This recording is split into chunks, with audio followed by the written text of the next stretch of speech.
So I was asked to talk about the jobs piece. We are focused on the jobs piece. And as was pointed out in previous testimonies, the current UA calls for full-service hotels. Full-service hotels is not defined in the law, but in general that means you have restaurants, you have room service, you have bellmen, you have valets, you have a whole spectrum of service to the guests. Now, the new one does not provide for full-service hotels. And the reason is simple. There is no bank in the world that is investing in full-service hotels in the United States or Canada today. Their limited service hotels is all they're interested in doing, and limited service means no jobs. Now, the current SEIS suggests that we should have a timeshare operation and a condotel. So let's talk about timeshare. Timeshare by definition is limited service. Timeshare means you basically buy a week, you come for a week, your room is cleaned on Wednesdays and Saturdays, and sometimes they make you pay extra for Wednesdays. That's 2 days a week that room is clean. A full-service hotel, that room is clean every day. So we're talking about 2/7 of the work opportunity for our housekeepers. Raise your hand, housekeepers. We are there.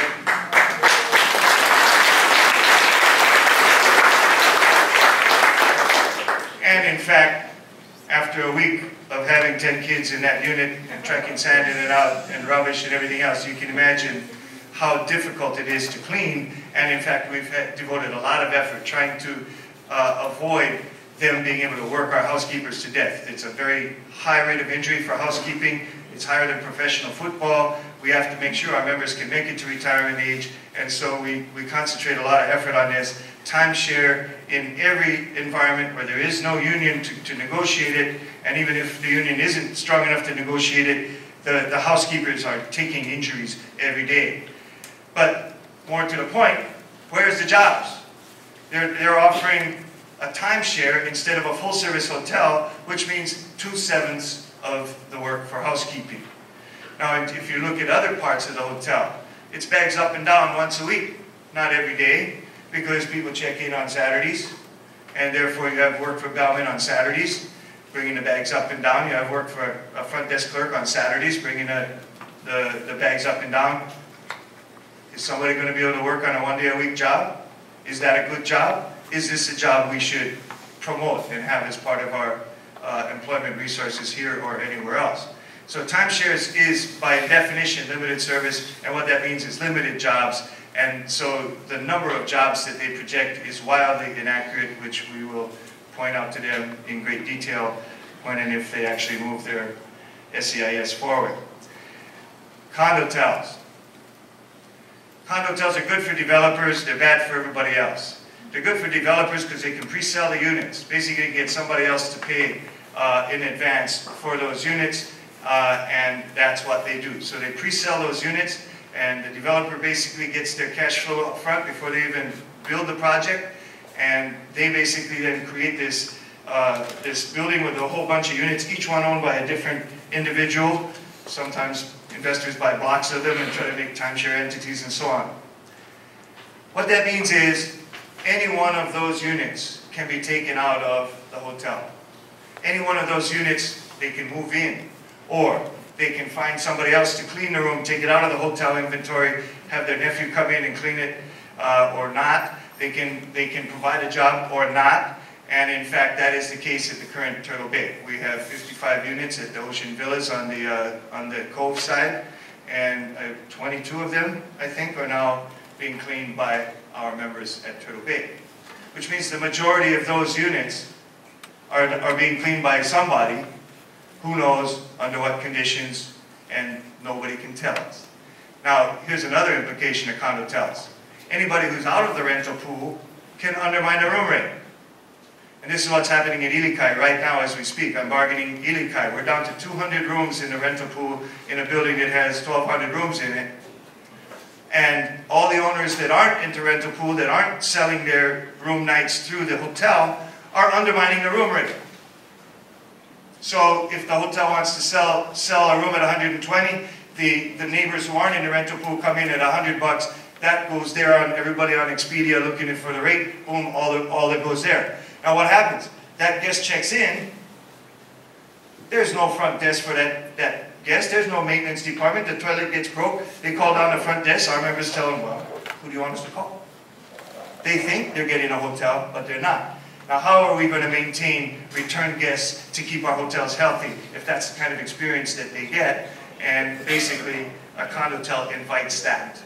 So a condotel is also unacceptable. Neither of these things are full-service hotels, and both of them will result in far fewer jobs than is claimed in the environmental impact statement.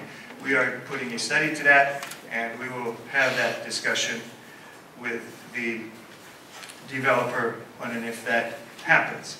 So they are wildly inflating the number of jobs that might be created here. Another thing they're doing is concealing the amount of hotel rooms. When you look at a timeshare, timeshares typically have two pieces. They have a central core with a kitchen and so on, and then they have a sitting room, and that room can be sold as 2 hotel rooms.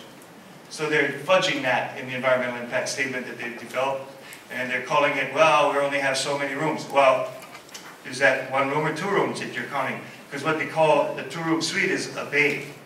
And it's not clear in there if they're talking about bays or rooms.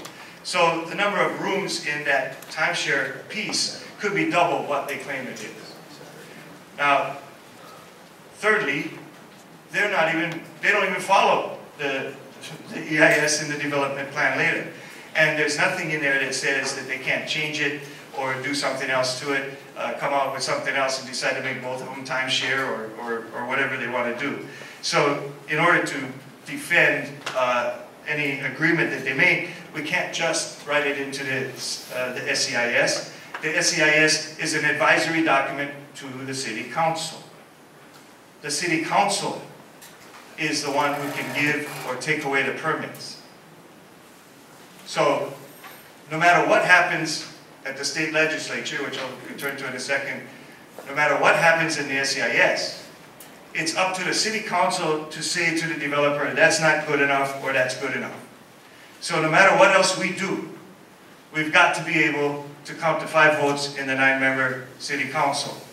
And your City Council person, Ernie Martin, is the most important one, because it's his district and the other council people defer to the councilman whose district it is, and he's the chair, which means he has the power to reward and punish his colleagues.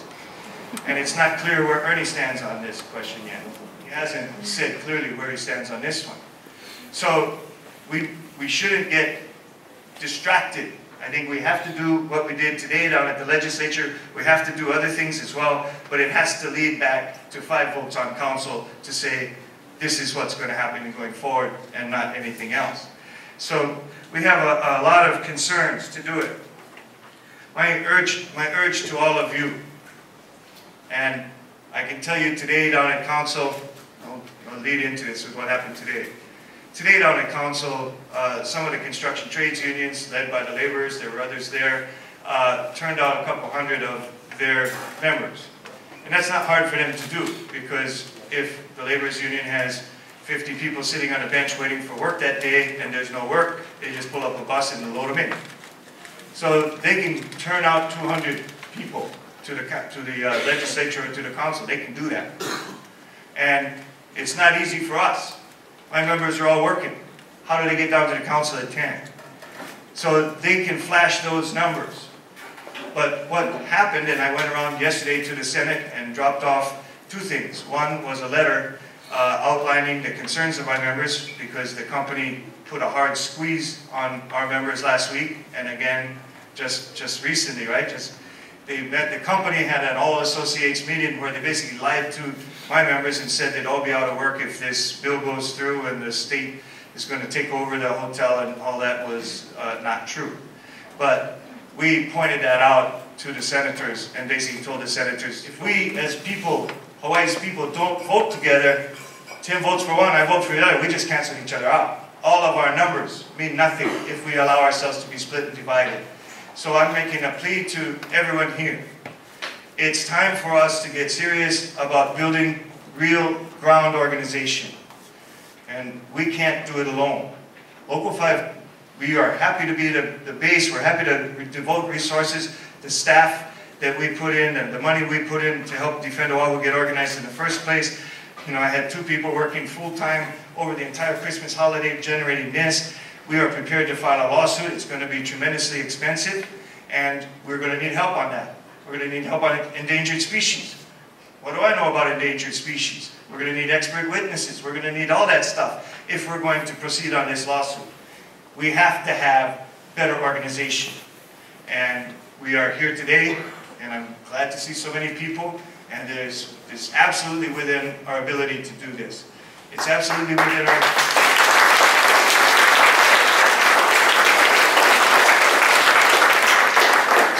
So I would just leave those messages. One, the jobs projections are crazy, and that leaves out the question of the quality of the jobs. I should say this one point. A job in a hotel next to the Turtle Bay that doesn't offer a pension for the workers is a lousy job. What are we going to do? Have jobs that spit our people out when they get old with no benefits? Are we going to burden our next generation with our current generation of job holders because there's no pension and no way for them to support themselves in their retirement? There is no hotel worker in Hawaii that has a pension that is not a union member. So a non-union hotel means no pension. All our members have retirement medical, which means they have coverage that is built through our trust fund. There is no hotel worker outside of Local 5 that has retirement medical.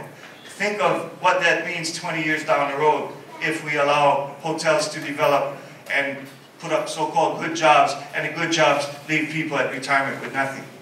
So we are absolutely intending to ensure that anything goes up there, got to be in the union. That is not just for us, that is for the community. This is about delivering to Hawaii the benefits of tourism that they promise when they want our approval on something, and they take away as soon as they can. So Local 5 is in the fight. I'm glad to see all of you here. Let's do it together. We can do it, guys.